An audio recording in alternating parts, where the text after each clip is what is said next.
Hello everyone, how to Tots back with another new video, and in this video I'll guide you how to make schedule email on your Gmail account. Like if you want to send an email maybe some specific day or time, then you can set as the schedule sending email. So first of all you have to compose your email, then like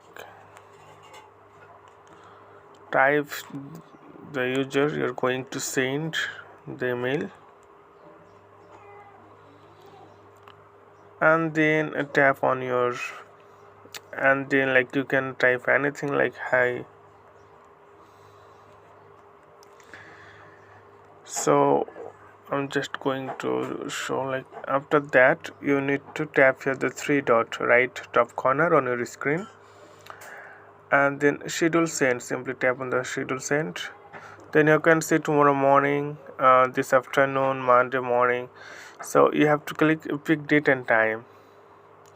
Then you'll get here like you can say it like which month you want, July 24, or you can here, then you can get which day you want, and once you're done, simply okay, and you can set the time also, like which time you want to send, like 12 p.m. or maybe something like this, and schedule send.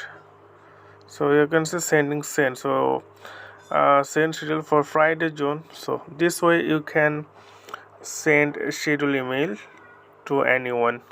So okay friend, today is no more, and see you in the next video.